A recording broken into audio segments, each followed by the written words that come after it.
Management हमारे साथ जुड़ रही है। 14% प्रीमियम पर यह कंपनी ने अपनी पारी की शुरुआत की है। ध्यान रखिएगा, एलाइड ब्लेंडर्स देश की तीसरी बड़ी Indian made foreign liquor company है और ऑफिसर्स चॉइस, स्टर्लिंग रिजर्व जैसे कंपनी के मशहूर ब्रांड से कई लोग वाकिफ भी होंगे। लिस्टिंग तो हो चुकी है, एक प्रीमियम पर कंपनी ने अपनी पारी की शुरुआत की है। अब आगे का प्लान क्या है उस पर खुलकर बात करेंगे। हमारे साथ कंपनी के एमडी आलोक गुप्ता जुड़ गए। आलोक, गुड मॉर्निंग एंड कांग्रेचुलेशंस, एक अच्छी लिस्टिंग।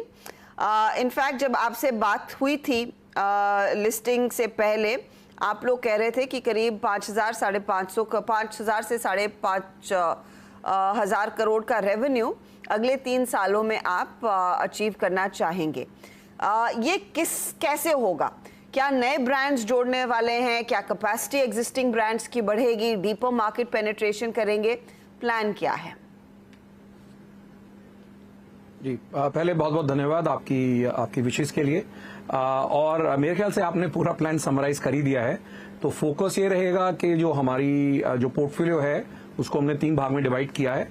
मास प्रीमियम में, जहां पे हमारी ऑफिसर्स चॉइस विस्की है, जैसे आपको मालूम है कि वो मार्केट लीडर है, वहां पे हमारा फोकस रहेगा ग्रॉस मार्जिन पे और प्रॉफिटेबल ग्रोथ पे, जो एक करीब सिंगल डिजिट रहेगा। जो पीएनए सेगमेंट है, जहां पे हमारी 3 और मिलेनिया ब्रांड्स हैं, officers choice blue, iconic white और स्टर्लिंग रिजर्व, ये तीनों ब्रांड मिला के हमारी बहुत अच्छी पोजीशन, ये सेगमेंट करीब 120 मिलियन केसेस का है। तो हमारी कोशिश ये रहेगी कि यहाँ पर अपना मार्केट शेयर एक्सपैंड करें और यहाँ पे हमारे को ग्रोथ आएगी हाई डबल डिजिट के अंदर। और जो प्रीमियम और लग्जरी साइड का पोर्टफोलियो है, जहां पर हमारी प्रेजेंस जनवरी से ही चालू हुई है जोया जिन के साथ, और इसको इस साल के अंदर हमने करीब 4 और 5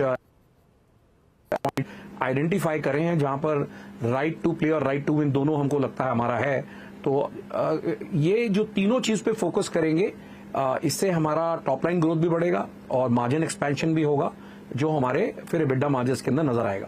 तो FY25 के लिए अगर हमें कुछ और डिटेल स्पेसिफिकली दे सके, इस साल के अंत तक क्या टारगेट कर रहे हैं आप अपनी रेवेन्यू, प्रॉफिटेबिलिटी, एबिटा के लिहाज से? जी, जैसा आपको मालूम है, लास्ट ईयर करीब 3,300 करोड़ के करीब हमारा रेवेन्यू ग्रोथ रहेगा, अगेन मिड डबल डिजिट में। तो margin expansion again 200 to 300 basis gross margin पे हमारा एक्सपेंशन रहेगा। एबिडा हमारा डबल डिजिट रहेगा, जो पिछले 3, 4, 5 सालों में सिंगल डिजिट रहा है। तो इस साल के अंदर हमारा एबिडा डबल डिजिट में आएगा। और जैसे हमने लास्ट टाइम बात करी थी कि अगले 2-3 सालों के अंदर ऑन बैक ऑफ जो हमारा प्रोडक्ट पोर्टफोलियो चेंज हो रहा है और दूसरा जो बैकवर्ड इंटीग्रेशन हो रही है, टारगेट यही रहेगा कि हम इंडस्ट्री पैरिटी एबिडा पे आए। और क्योंकि ऑब्जेक्ट ऑफ इशू है टू रिपे आवर डेट, तो हमारी सिग्निफिकेंट रिडक्शन इन डेट है और सिग्निफिकेंट रिडक्शन इन इंटरेस्ट है, जिससे all the way we will see better cash flow flowing all the way down to PBT.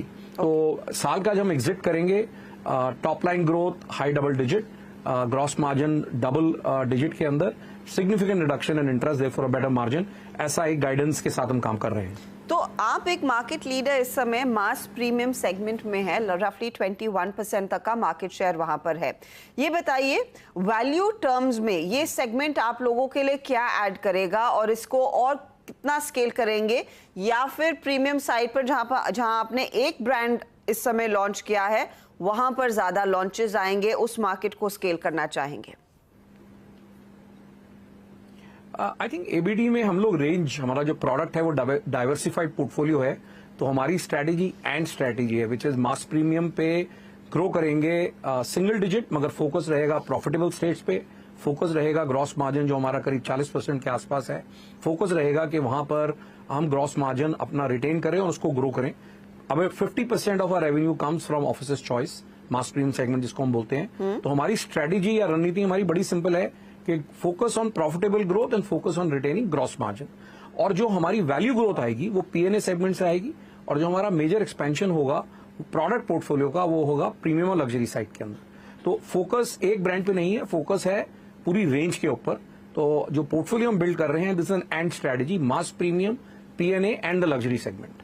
आलोक, मैं इनफैक्ट आपके piers के बैलेंस शीट्स पढ़ रही थी और स्पेशली पिछले क्वार्टर में एक चीज हमने नोटिस की थी कि mass segment is where the maximum action is, वहीं पर सबसे ज्यादा कमाई हो रही है।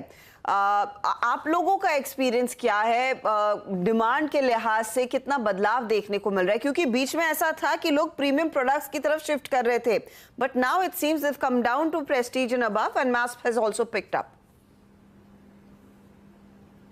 जी, आई थिंक आपने बिल्कुल सही ये ट्रेंड पकड़ा है। जो प्राइस पॉइंट हैं अभी मास प्रीमियम और प्रेस्टीज और डिलक्स सेमी प्रीमियम, जो प्राइस पॉइंट्स हैं वो बहुत अफोर्डेबल हैं और जो प्राइस पॉइंट्स के अंदर चेंज भी काफी नहीं आया पिछले 2-3 साल के लिए, तो कंज्यूमर के लिए बहुत आसान हो रहा है to move up the value chain. तो जैसे हमारी आइकॉनिक व्हाइट है जिसको हमने नवंबर 22 में लॉन्च किया, उसने पहले 13 महीने में ही मिलियन केस किया और लास्ट ईयर 2.2 मिलियन केस किया और लास्ट क्वार्टर में एग्जिट किया 3 मिलियन केस पे।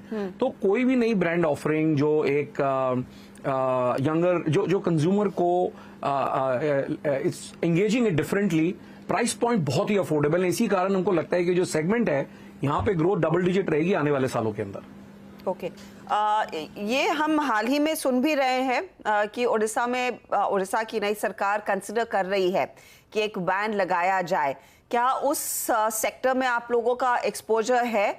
आपने ऑन ग्राउंड क्या सुना है? क्या इससे बड़ा हिट आ सकता है? जी, बिल्कुल एक्सपोजर है हमारा, लेकिन जहां तक हमारे को समझ है और जो हमने बात करी है वहां पर ग्राउंड लेवल पे, हमको ऐसा लगता है कि इस जो न्यूज है इसके पीछे मतलब हमें ऐसा लगता है कि इसके पीछे कोई खास कारण नहीं है या कोई गवर्नमेंट का थिंकिंग नहीं है सिर्फ, और ये आने वाले टाइम में पता चलेगा। लेकिन अभी हमारा ऐसा मानना है कि उड़ीसा में कोई ऐसा प्लान नहीं है for that state to go dry. और गोइंग फॉरवर्ड प्राइसेस की सिचुएशन क्या रहेगी? आपने जैसे मेंशन किया कि ज्यादा बदलाव नहीं हुआ है, लेकिन तेलंगाना स्टेट में इंडिकेशंस आ रहे थे कि शायद प्राइस हाइक्स आते हुए दिखाई दे सकते हैं। क्या आप तैयार हैं और ऐसे कुछ प्राइस हाइक्स आगे देखने को मिलेंगे? ये देखिए, पॉलिसी सब स्टेट में ऑलरेडी अनाउंस हो चुकी है, तो जहां जहां प्राइस हाइक होना था वहां हो गया है। लेकिन वी आर हियरिंग कि तेलंगाना के अंदर कुछ मिड प्राइस पॉलिसी चेंज होगा। Will be of course very happy. Telangana हमारी बहुत बड़ी मार्केट है, करीब 30% सेल हमारे, हम लोग 10 मिलियन केसेस वहां करते हैं, हमारी डिस्टिलरी वहां पर है। तो अगर वहां कोई भी प्राइसिंग हाइक होगा तो हमको उसका बहुत फायदा होगा। तो we'll welcome it the price hike, but the jury's out. जब तक नई पॉलिसी नहीं आएगी इसके बारे में निश्चित तरीके से कुछ नहीं कहा जा सकता। ओके, आलोक, फाइनली जो प्रीमियम मार्केट में आपने एक जिन लॉन्च की है, क्या ऐसे और प्रोडक्ट्स हम देखेंगे लॉन्च होते हुए, specially to cater to the premium segment in the near future?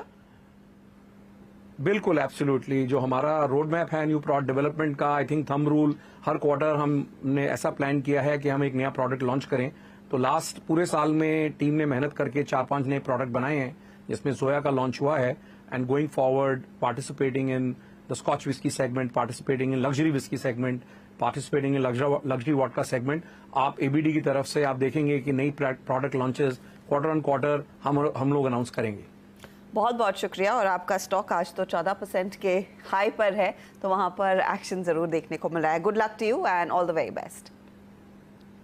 Thank you so much, बहुत बहुत धन्यवाद। स्टॉक आपके सामने करीब 320 पर ट्रेड करता हुआ।